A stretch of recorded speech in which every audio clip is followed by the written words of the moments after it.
Well, the driver of a tractor trailer is dead after an accident on the New Jersey Turnpike this morning. Chopper 3 was over the scene in Robbinsville, Mercer County. The accident happened just before 7 a.m.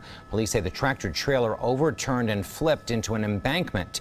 This was a off-ramp from the northbound lanes of the New Jersey Turnpike near exit 7A. The driver's name is being withheld pending notification.